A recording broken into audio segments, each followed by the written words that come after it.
अस्सलाम वालेकुम dear students, I hope आप सब खैर खैरियत से होंगे। Pre PCS CSS BPSC English grammar के कोर्स के साथ हाजिर हैं एक नए लेक्चर के साथ। पिछला लेक्चर हमने जहाँ पर छोड़ा था वहीं से हम रिज्यूम करेंगे। बस सिर्फ 1-2 मिनट थोड़ा सा स्टूडेंट्स का वेट कर लेते हैं ताकि ज़्यादा से ज़्यादा स्टूडेंट्स ऑनलाइन आ सके और हम अपनी क्लास स्टार्ट कर सकें।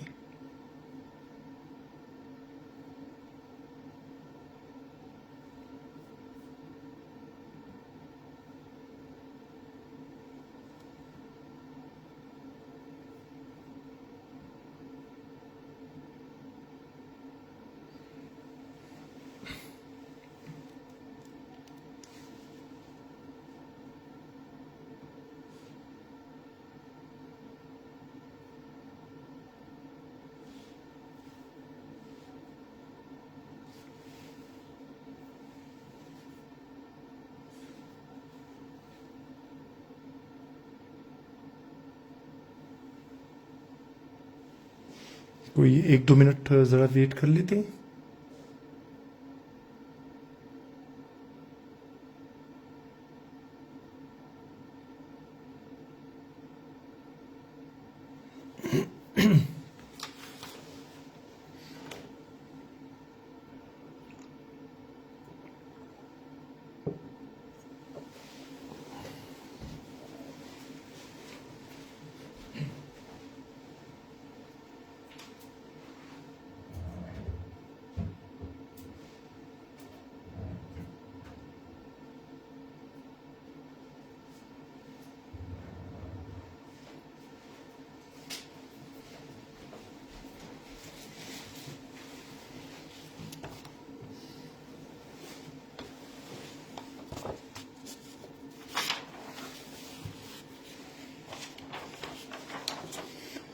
हाँ, अच्छा चलिए, पिछले लेक्चर में हमने डिग्रीज ऑफ एडजेक्टिव के बारे में डिस्कस किया था। आज उसी लेक्चर को थोड़ा सा आगे कंटिन्यू करते हैं। अब एक क्वेश्चन मैं आपसे ज़रा पूछूंगा, आपने बताना है कि उसका आंसर क्या होगा। आंसर आप कमेंट सेक्शन में दे सकते हैं। अब देखिए, एक वर्ड है हमारे पास, एक एडजेक्टिव है हैप्पी, ठीक है। तो आप मुझे बताएं कि आपने इसके कंपैरिजन में हैप्पियर वर्ड सुना है या मोर हैप्पी। आप जरा बता दें कि आपने इन दोनों में से कौन सा सुना है और कौन सा ठीक आपको लगता है। फिर उसके बाद हम आगे डिस्कशन लेके चलते हैं।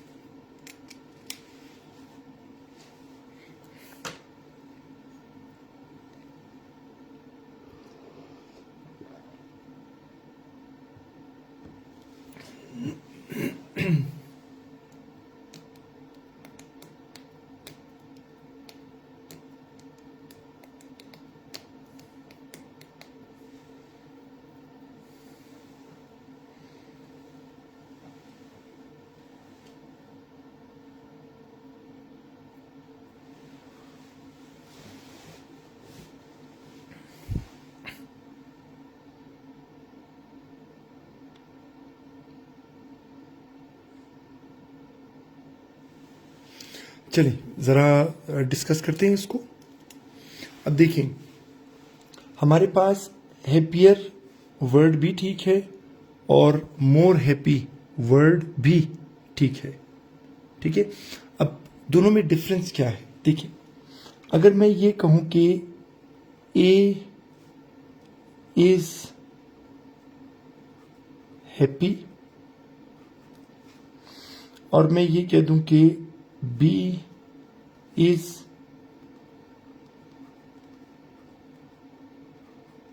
हैप्पी, ठीक है। अब पॉइंट ये है कि अब यहां पर हमने ये देखना है कि कंपैरिजन किस किस का करना है। तो देखें, हम एक हैप्पी का कंपैरिजन करेंगे दूसरे हैप्पी के साथ, ठीक है। यानी जब हैप्पी का कंपैरिजन हैप्पी के साथ होगा, तो इसका आंसर क्या बनेगा? मैं कह देता हूं कि A is happier than B. यानी जब सेम आपने कंपैरिजन किया, यानी हैप्पी का कंपैरिजन आपने हैप्पी के साथ किया, तो उसकी कंपैरेटिव डिग्री आपके पास क्या आ गई? हैप्पियर। ठीक है। अच्छा, अगर ऐसा हो कि एक बंदा है ए, उसने और उसके बेस्ट फ्रेंड ने कोई एग्जाम दिया, ए पास हो गया, तो लाजमी बात है कि ए इज हैप्पी। ठीक है। जबकि उसका जो बेस्ट फ्रेंड है वो फेल हो गया, तो फिर अपने बेस्ट फ्रेंड के लिए ए इज सैड। ठीक है। ए जो है वो हैप्पी भी है और ए सैड भी है। अब वो ये अगला बंदा उससे पूछेगा कि अच्छा आप ज्यादा हैप्पी हैं या ज्यादा सैड हैं? यानी वो ये कह रहा है कि अब आप कंपैरिजन कर लें किसका किसके साथ? हैप्पी का कंपैरिजन कर लें सैड के साथ। ठीक है। तो जब मुख्तलिफ एडजेक्टिव्स का जब हम कंपैरिजन करेंगे तो ये आ जाएगा कि suppose A is more happy than B. यानी मेनली डिपेंड किस चीज के ऊपर करेगा? ये डिपेंड इस चीज के ऊपर करेगा कि आप यह आ जाएगा कि A is more happy than sad. A is more happy than sad, यानी हैप्पी का कंपैरिजन सैड डिफरेंट क्वालिटीज के साथ हुआ है।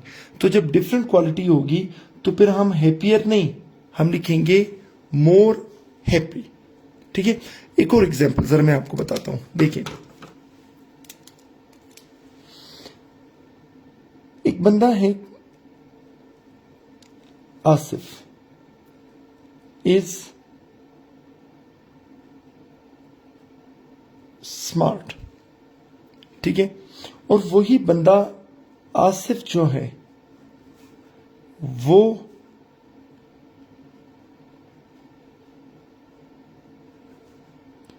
इंटेलिजेंट भी है। ठीक है। यानी वो स्मार्ट भी है और वो इंटेलिजेंट भी है। तो अब हम इस चीज को देखेंगे कि वो ज्यादा स्मार्ट है या ज्यादा इंटेलिजेंट। अब चूंकि डिफरेंट क्वालिटीज हैं तो अब देखिए, तो मैं कह दूंगा कि Asif is more smart than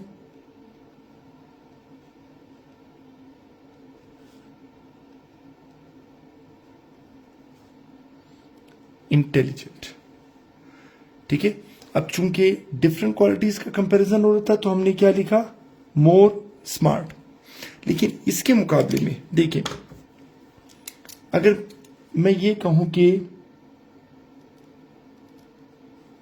एक बंदा कहता है कि आसिफ इज स्मार्ट, दूसरा बंदा कहता है कि उस्मान इज स्मार्ट।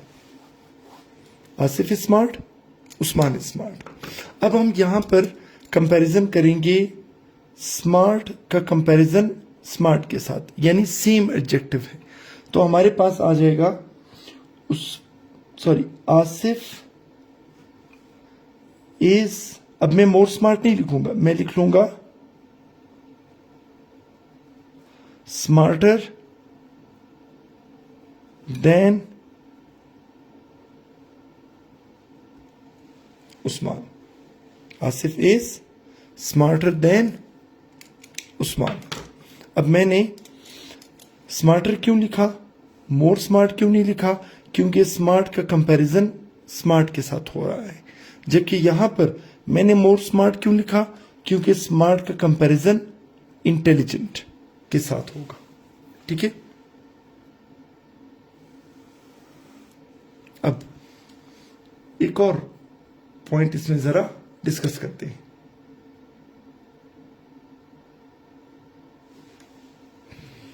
देखिए, एक हमारे पास एडजेक्टिव हम यूज करते हैं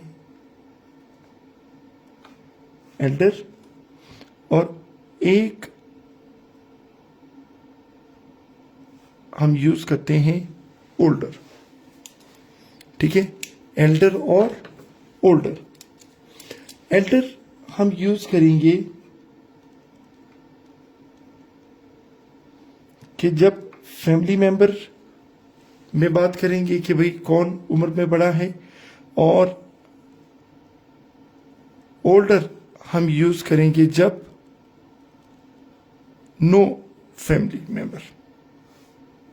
ठीक है, अब देखिए, एक सेंटेंस में यूज करता हूं, आप मुझे बताएं कि उसमें करेक्ट आंसर कौन सा है। मैं कह देता हूं कि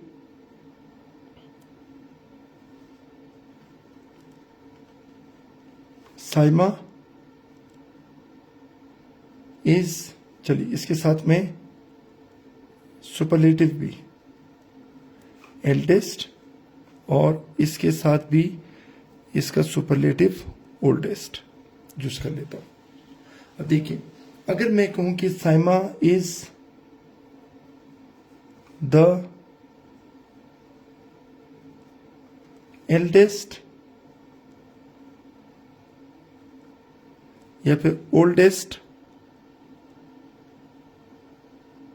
among her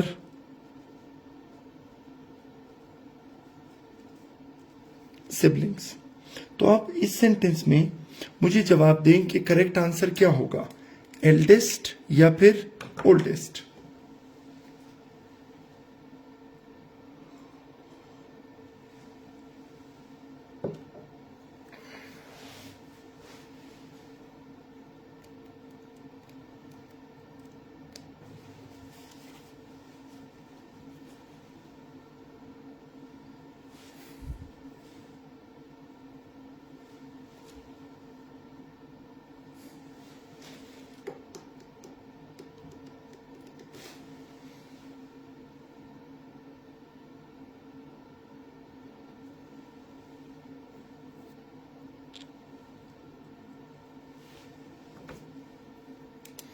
ठीक है, इस सेंटेंस में मुझे जरा जवाब दें कि साइमा इज द एल्डेस्ट या ओल्डेस्ट अमंग हर siblings.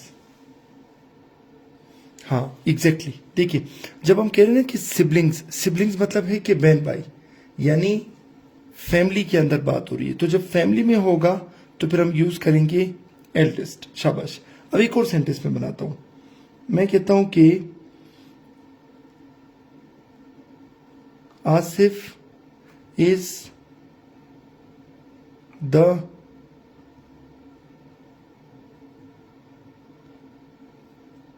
eldest slash oldest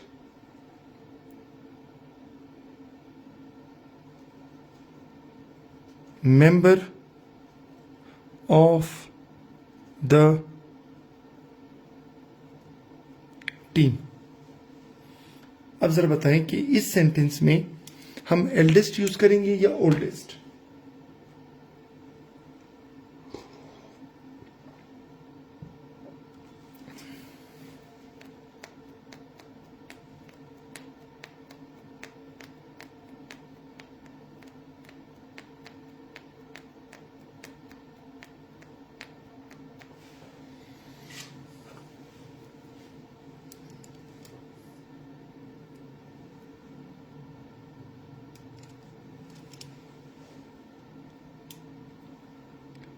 yes, शाबाश।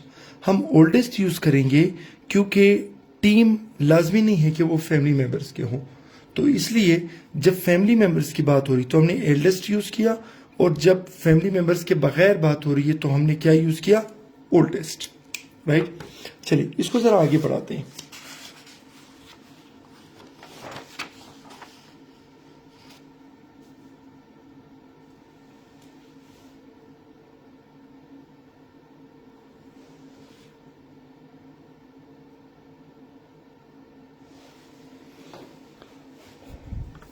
अब देखिए, अब एक बहुत इंपॉर्टेंट और टेक्निकल पॉइंट आपको बताने लगा हूं, जरा और से देखिए। हमने डिस्कस किया एडजेक्टिव की एक कैटेगरी को, जिसे हमने कहा था कि सुपरलेटिव डिग्री। कौन सी डिग्री? Superlative degree. ठीक है। अब जब हम बात करते हैं सुपरलेटिव डिग्री के बारे में, ठीक है, तो उसमें ये पॉइंट ध्यान में रख लें कि, ठीक है, इसके ऊपर एक हेड भी था, सुपर मीन्स सबसे ऊपर। ठीक है, इसको जरा याद रखें कि सुपर मीन्स सबसे ऊपर। तो बस आपके जहन में यह होना चाहिए कि जब एक दफा सुपरलेटिव डिग्री आ जाएगी तो इसका मतलब यह है कि उससे ऊपर फिर कुछ नहीं है। और सुपरलेटिव डिग्री में हम एक वर्ड यूज करते हैं, क्या चीज? मोस्ट। ठीक है। अब सपोज अगर कोई सबसे ज्यादा इंटेलिजेंट है, यानी उससे ऊपर फिर कोई नहीं है, तो हम कहते हैं द मोस्ट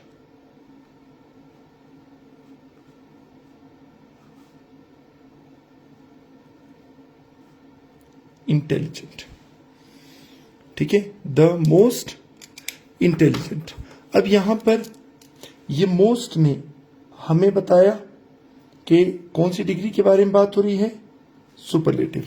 यानी वो जितना इंटेलिजेंट है उससे ऊपर फिर कोई दूसरा इंटेलिजेंट नहीं है। ठीक है। अब देखिए, अब एक इंपॉर्टेंट पॉइंट है। पॉइंट ये है कि हमारे पास कुछ एडजेक्टिव्स ऐसे हैं। ठीक है।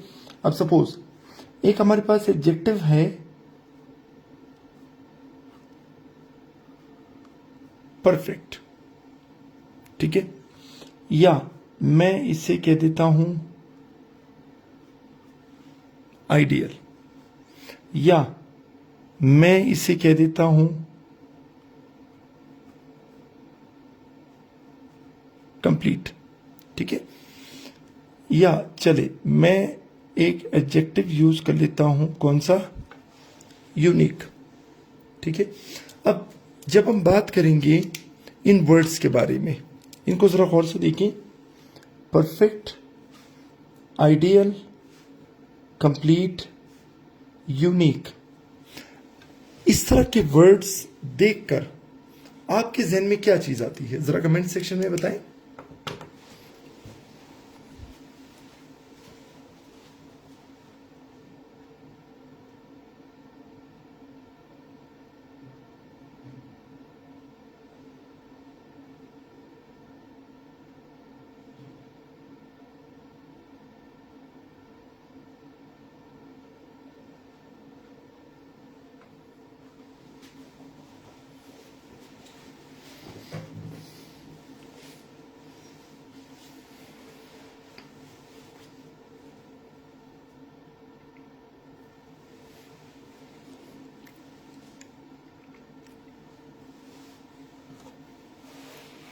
यस नाज़िम। ठीक है। अब ये वर्ड्स खुद आपको क्या चीज बताते हैं? सब से ऊपर। क्या चीज? सबसे ऊपर। अब सपोज अगर मैं कहता हूं ना कि यार ये एक परफेक्ट बुक है, तो इसका मतलब कि फिर इससे अच्छी बुक फिर नहीं हो सकती। ठीक है, अगर मैं कहता हूं कि फलां बंदा एक आइडियल टीचर है, तो फिर इसका मतलब है कि फिर उससे ऊपर कोई टीचर नहीं है। अगर मैं कहता हूं कि मैंने ये कंप्लीट बुक पढ़ ली है, तो कंप्लीट वर्ड खुद 100% शो कर रहा है, उससे फिर ऊपर नहीं है। यूनिक, अगर मैं ये कहूं कि कोई चीज नायाब है, ठीक है, तो फिर इसका मतलब कि उससे ऊपर फिर कोई चीज नहीं है।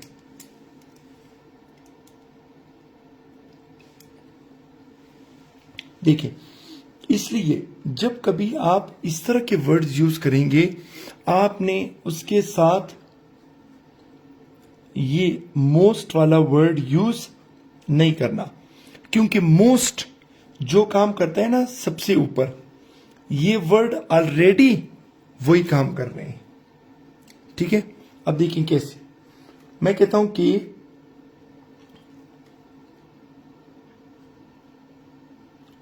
This is the most perfect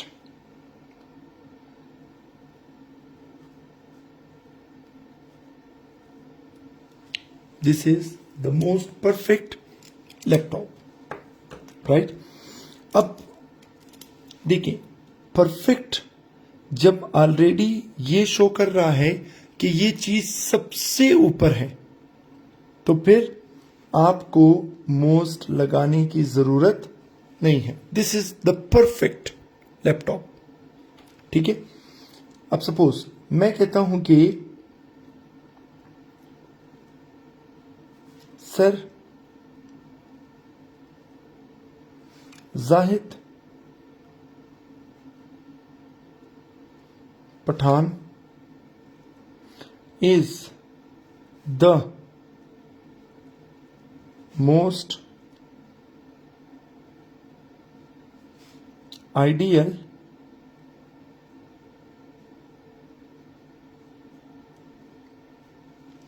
teacher.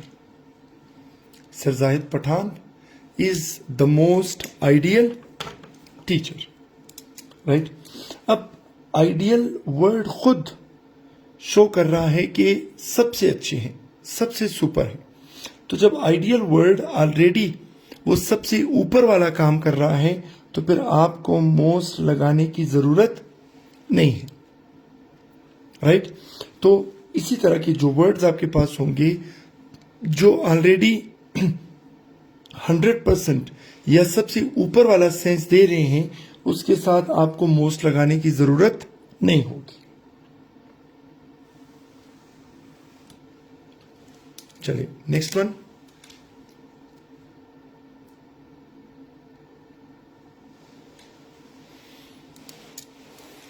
देखिए, हम दो डिफरेंट किस्म के लेटर्स पढ़ते हैं। एक है LATER और एक है LATTER, राइट? अब ये वाला जो लेटर है ये यूज होता है किस चीज के लिए?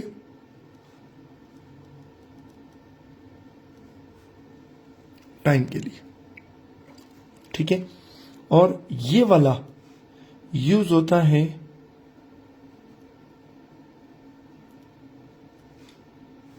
सीक्वेंस के लिए। अब देखें कैसे हम टाइम वाला यूज करते हैं ना। हम क्या कहते हैं, कोई बंदा हमें फोन करता है, हम बिजी कर देते हैं और हम कह देते हैं कि I will call you later. क्या चीज? I will call you later, ठीक है। यानी मैं कुछ वक्त बाद आपको कॉल करूंगा। तो ये क्या शो करता है? ये टाइम वाला शो करेगा। अब आते हैं इस लेटर की तरफ। इसे समझने के लिए आपको एक और कंसेप्ट समझना होगा। एक होता है फॉर्मर और एक होता है लेटर। ठीक है, फॉर्मर मतलब है पिछला यानी बिफोर, और लेटर मतलब होता है आफ्टर यानी बाद में। एक है पहले और एक है बाद में। अब देखिए इनका यूजेज क्या है। सपोज मैं कहता हूं कि आसिफ एंड असद आर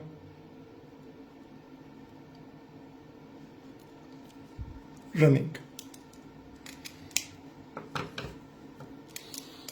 अब मैं कहता हूं कि he is my friend and he is my cousin. He is my friend and he is my cousin. अब देखिए, अब यहां पर एक कंफ्यूजन पैदा हो गई है। कंफ्यूजन क्या पैदा हो गई है?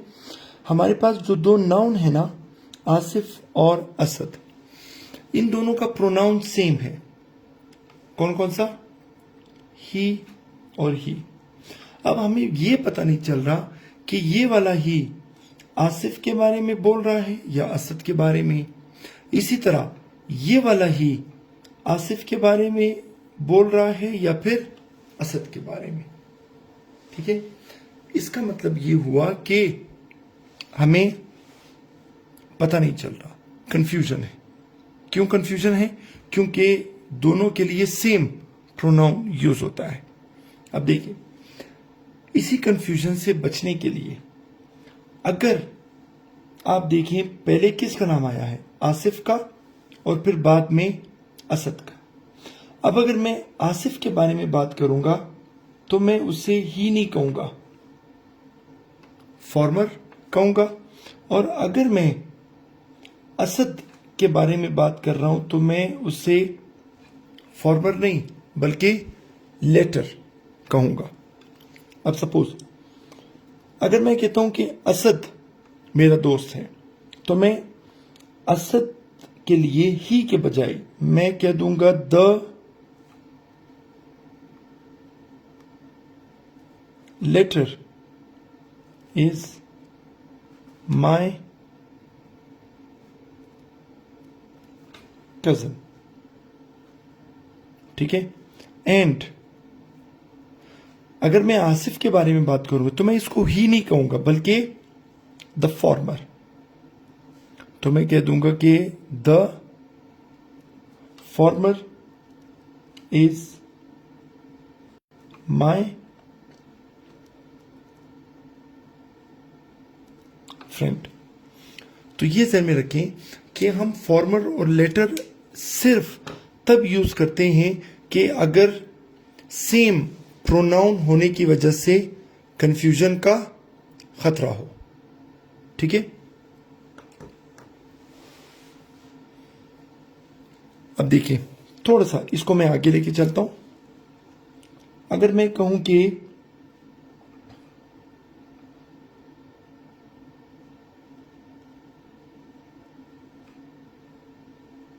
Pakistan and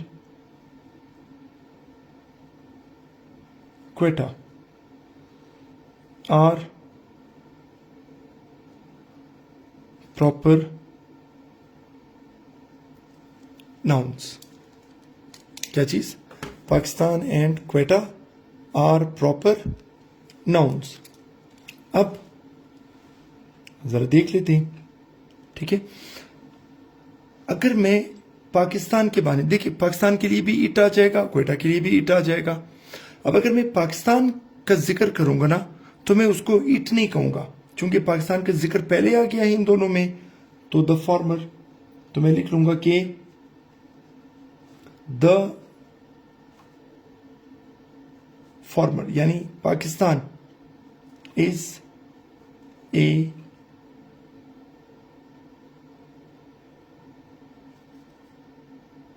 country, comma, and the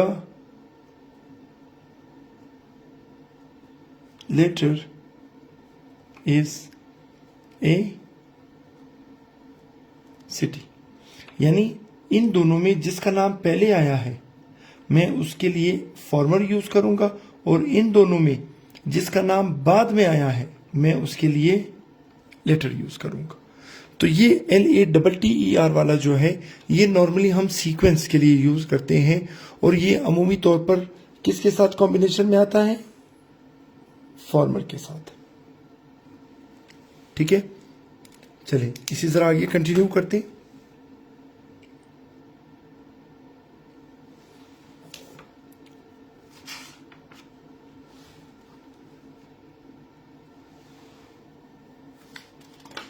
next हमारे पास है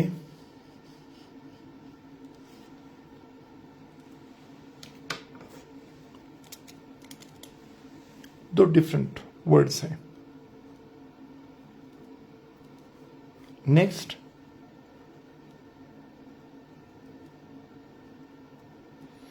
और एक है नियरेस्ट। एक है नेक्स्ट और एक है नियरेस्ट। नेक्स्ट हम जब भी यूज करेंगे ना, तो ये यूज होता है सीक्वेंस में, यानी फॉलोइंग, यानी बाद में आने वाला। और जब हम बात करते हैं नियरेस्ट के बारे में, तो ये यूज होता है किस सेंस में? डिस्टेंस के सेंस में। ठीक है, अब देखिए अगर मैं ये कहूं कि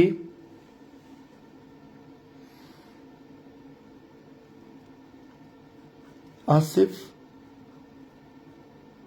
lives in the next flat, यानी अगर मैं फ्लैट नंबर 3 में रहता हूं तो 3 के बाद क्या आता है? 4। So it means Asif flat number 4 में रहता है। किसने बताया? नेक्स्ट ने बताया। या फिर अगर मैं फ्लैट नंबर 4 में रहता हूं और मैं कहूं कि Asif lives in the next flat, तो आसिफ फ्लैट नंबर 5 में रहेगा।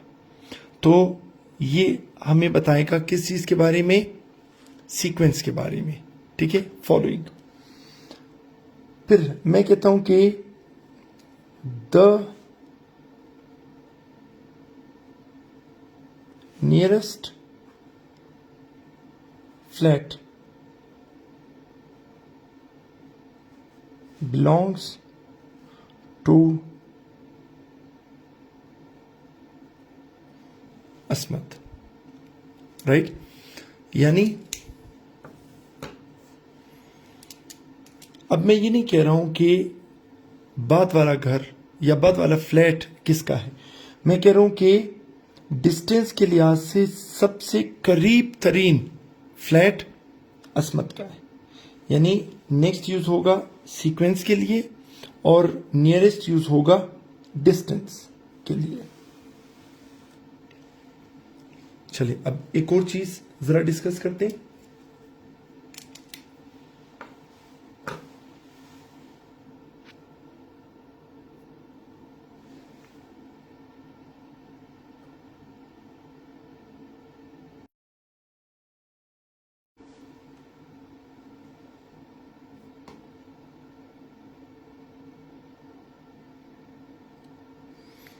इससे रिलेटेड अगर कोई क्वेश्चन है तो पूछ लें, क्योंकि मैं लेक्चर के साथ साथ आप लोगों के कमेंट्स भी चेक कर रहा होता हूँ, क्योंकि मैंने लैपटॉप ओपन किया हुआ है, उसमें फेसबुक मैंने ओपन किया है, तो मैं लेक्चर के साथ साथ फेसबुक की वीडियो में कमेंट्स भी देख रहा होता हूँ कि अगर आपकी तरफ से कोई क्वेश्चन आएगा तो मैं वहाँ क्वेश्चन पढ़कर उसका आंसर दे सकूँ।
ठीक है, तो चलिए इसको जरा आगे बढ़ाते हैं।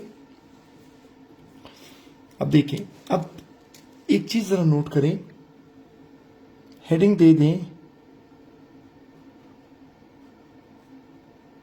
क्या चीज, काउंटेबल। ठीक है, हेडिंग दे दें काउंटेबल। यस नाजिया बलोच बिल्कुल यूज कर सकते हैं। अब देखिए, एक मैं यूज करता हूं अ फ्यू, एक मैं यूज करता हूं फ्यू, और एक मैं यूज करता हूं very few. A few, few, very few. ठीक है, अब देखते जाए। अ फ्यू का मतलब आप यूं समझ लें कि दिस इज समथिंग पॉजिटिव। ठीक है, this is something negative, and this is something very negative. ठीक है, एक पॉजिटिव है, एक नेगेटिव है, और एक वेरी नेगेटिव। अब देखिए, आप यूं समझ लें कि किसी बंदे ने एक एकेडमी खोली।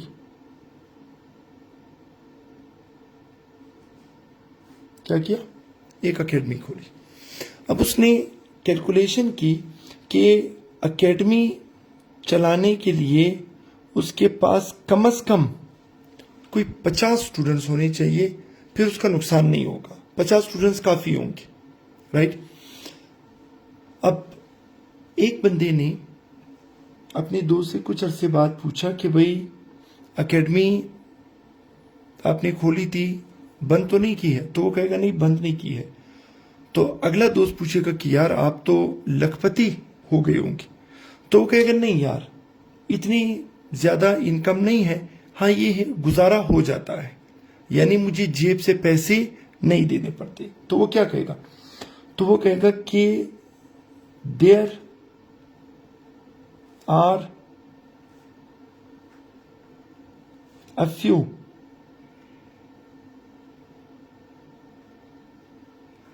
students in the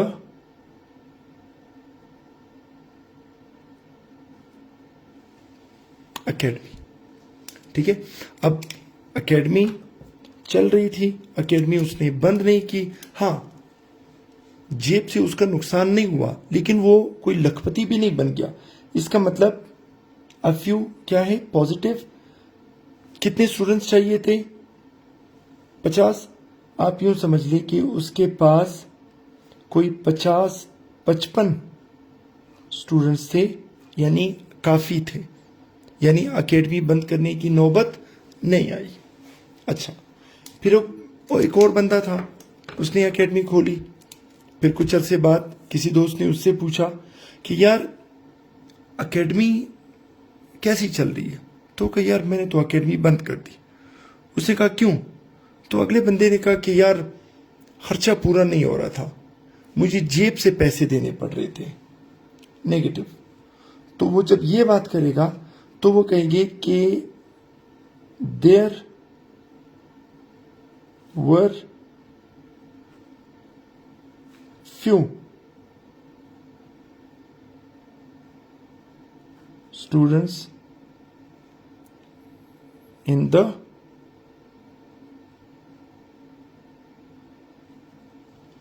academy. There were few students in the academy. Academy बंद करनी पड़ी। क्यों? स्टूडेंट्स कम थे। कितने कम थे?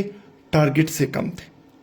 ठीक है, यानी आप यूं समझ लें कि उसके पास अकेडमी में कोई 40-45 स्टूडेंट्स होंगे, यानी टारगेट तक नहीं पहुंचा, इसलिए हमने इसको क्या कहा? नेगेटिव का।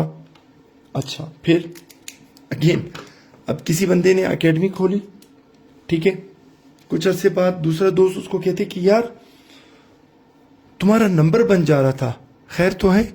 तो वो कहेगा कि यार वो तुम्हें पता है ना मैंने अकेडमी खोली थी। तो दूसरा दोस्त कहेगा हाँ हाँ वाकई तुमने अकेडमी खोली थी, क्या हुआ? तो कहते यार वो अकेडमी में मुझे इतना ज्यादा नुकसान हुआ कि मैं कर्जदार हो गया, मैं कर्जे में डूब गया, इसलिए मैंने अपना नंबर भी चेंज कर लिया है और मैं लोगों से छुपता फिर रहा हूं। इसका मतलब क्या चीज? Very negative. तो वो क्या कहेगा? वो ये कहेगा कि there were very few students in the academy. Right? अब जब आप इस वर्ड को देखती है ना, वेरी फ्यू, इसका मतलब टारगेट से स्टूडेंट्स की तादाद कम नहीं थी, बल्कि बहुत ज्यादा कम थी। तो आप यूं समझ लें कि शायद कोई 10-15 स्टूडेंट्स होंगे, यानी टारगेट से कम तो ये भी था 40-45, लेकिन वो टारगेट से इतना कम नहीं थे, इसलिए हमने उसको फ्यू कहा। जबकि वेरी फ्यू का मतलब है कि टारगेट से बहुत ज्यादा कम थे। राइट? ये हमारे पास हो जाएगा कौन सा? काउंटेबल। यही चीज हम अप्लाई कर लेंगे किस चीज के लिए?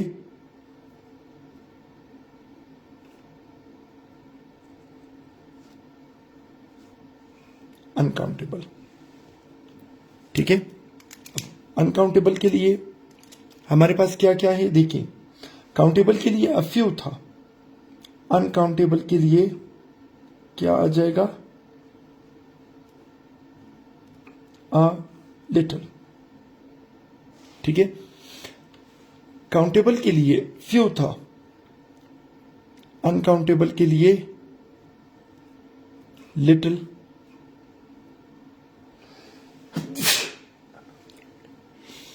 काउंटेबल के लिए वेरी फ्यू था, अनकाउंटेबल के लिए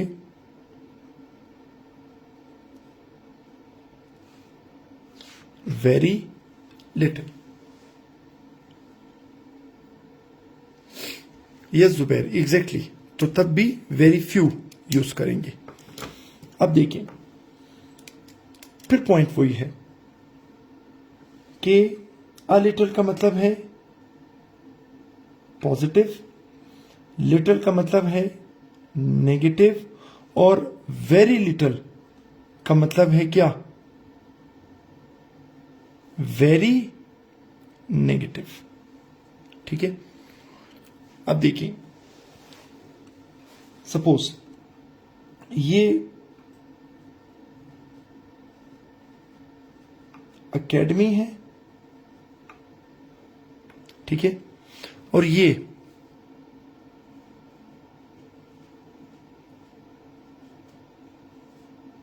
कॉलेज।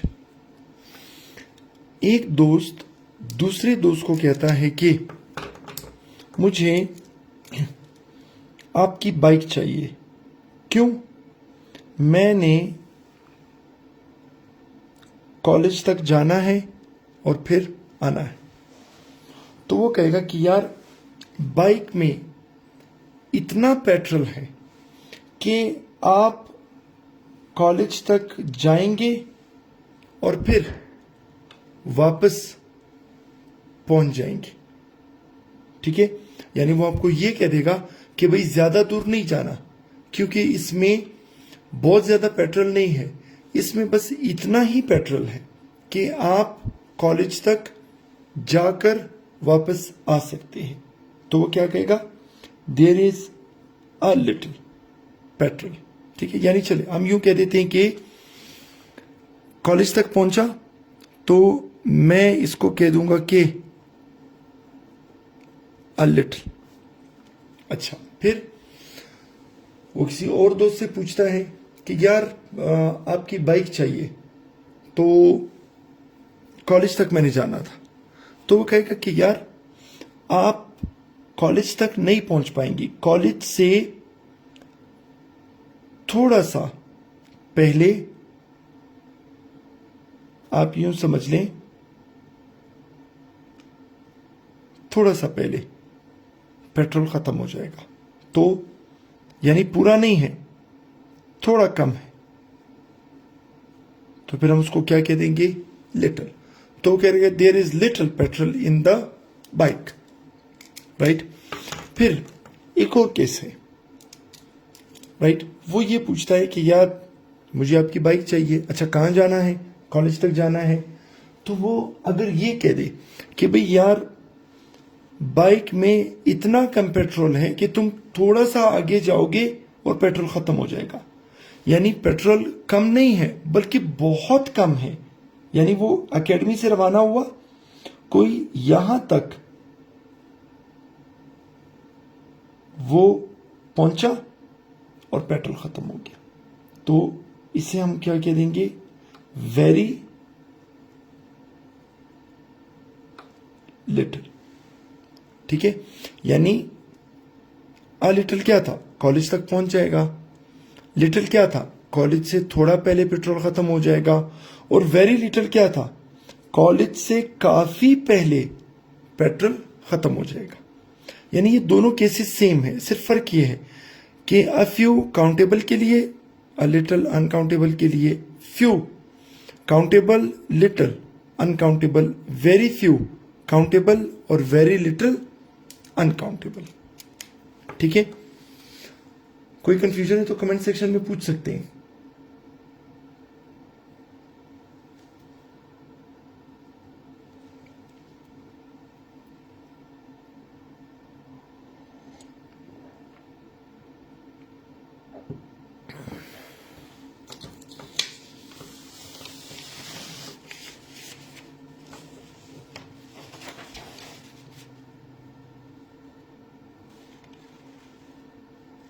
चलिए, नो कंफ्यूजन।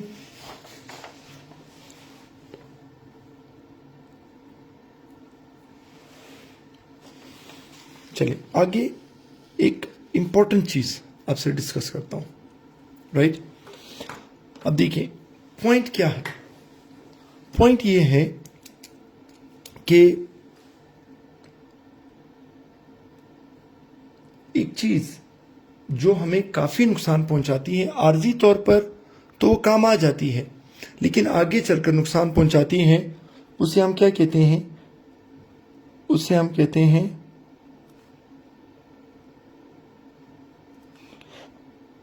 क्या चीज? शॉर्टकट्स। हम उसे क्या कहते हैं? शॉर्टकट्स। अब देखिए शॉर्टकट क्या होता है। शॉर्टकट अगर मैं आपको ये कहूं कि हमें कहा जाता था कि अगर आपने एडजेक्टिव और एडवर्ब में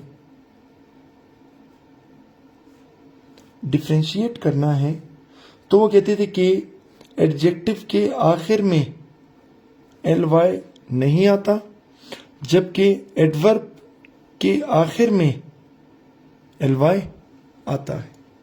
ठीक है, ये एक ऐसा शॉर्टकट है कि जो हमें बताया जाता था जब हम स्टूडेंट होते थे। अब फिर आप कहेंगे कि सर ये तो है ना, सपोज स्लो के आखिर में एल वाई नहीं है तो ये एडजेक्टिव है, क्विक के आखिर में एल वाई नहीं है तो ये एडजेक्टिव है। ठीक है, नाइस के आखिर में एल वाई नहीं है तो ये एडजेक्टिव है। और फिर कहते थे कि स्लोली के आखिर में एल वाई है मतलब ये एडवर्ब है, क्विकली के आखिर में एल वाई है तो ये एडवर्ब है, नाइसली के आखिर में एल वाई है तो ये एडवर्ब है। ठीक है, ये एक हमें शॉर्टकट सिखाया जाता था जब हम स्टूडेंट्स हुआ करते थे। ठीक है, लेकिन फिर हम एक चीज डिस्कस करते हैं, एक टर्मिनोलॉजी है, मैं यहां लिख देता हूं। उस टर्मिनोलॉजी को हम कहते हैं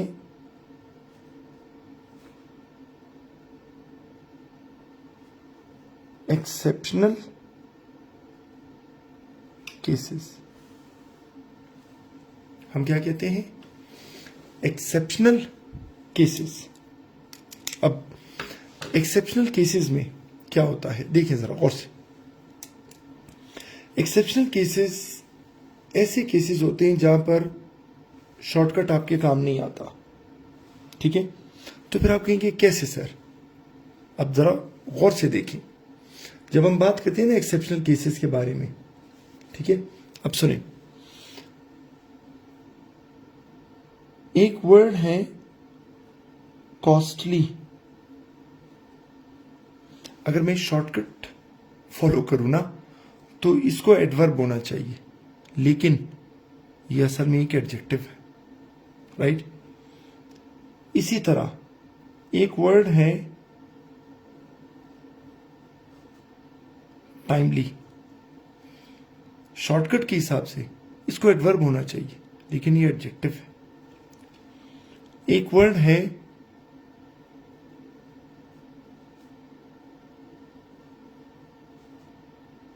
माइजरली। शॉर्टकट के हिसाब से इसको एडवर्ब होना चाहिए, लेकिन ये एडजेक्टिव है। एक वर्ड है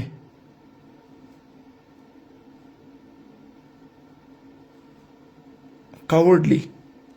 शॉर्टकट के हिसाब से इसको एडवर्ब होना चाहिए, लेकिन ये एक एडजेक्टिव है। ठीक है, नोट्स में बाकी वर्ड्स भी दिए हुए हैं, आप जरा वो देख लें। अब देखिए सेंटेंसेस में बनाता हूं। मैं कहता हूं कि आसिफ possesses a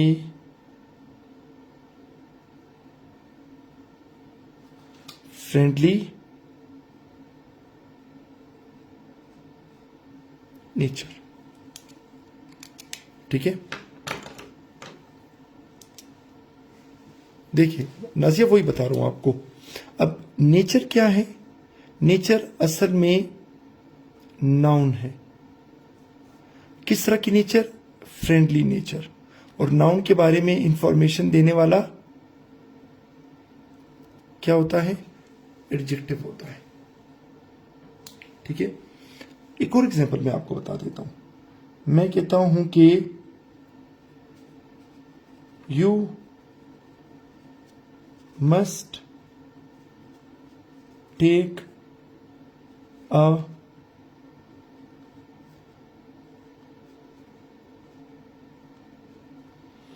डिसीजन। अब डिसीजन क्या है? नाउन है। ठीक है, अब मैं एक वर्ड यूज करूंगा डिसीजन के बारे में। मैं कह देता हूं you must take a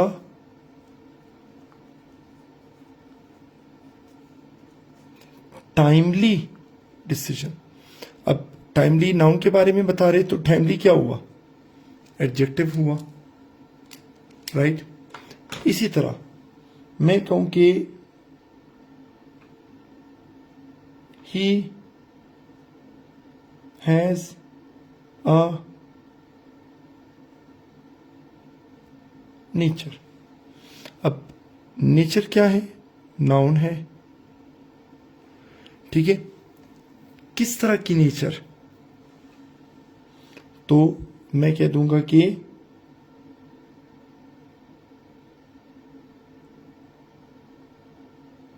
cowardly nature.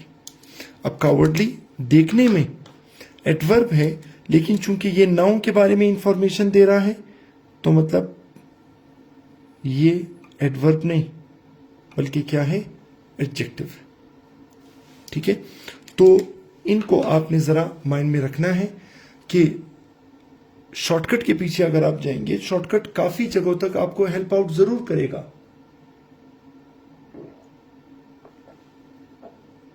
लेकिन इस तरह के केसेस में, जिसको हम कहते हैं एक्सेप्शनल केसेस, आप वहां पर फंस जाएंगे। तो इसलिए शॉर्टकट्स जरूर आप याद रखें, लेकिन उसके साथ साथ आपने एक्सेप्शनल केसेस को भी नहीं भूलना, ठीक है। तो आज का लेक्चर यहीं पर स्टॉप करते हैं। कल आपने एक काम करना है कि एडजेक्टिव वाली जो एक्सरसाइज है, जो नोट्स मैंने आपके साथ शेयर किए हुए हैं, आपने एडजेक्टिव वाली एक्सरसाइज सॉल्व करनी है। कल मैं वही एक्सरसाइज आप लोगों के साथ सॉल्व करूंगा और कौन सा आंसर क्यों आया है आपके साथ डिस्कस करूंगा विद जस्टिफिकेशन, राइट। तो कल तक के लिए इजाजत दीजिए। अल्लाह हाफिज।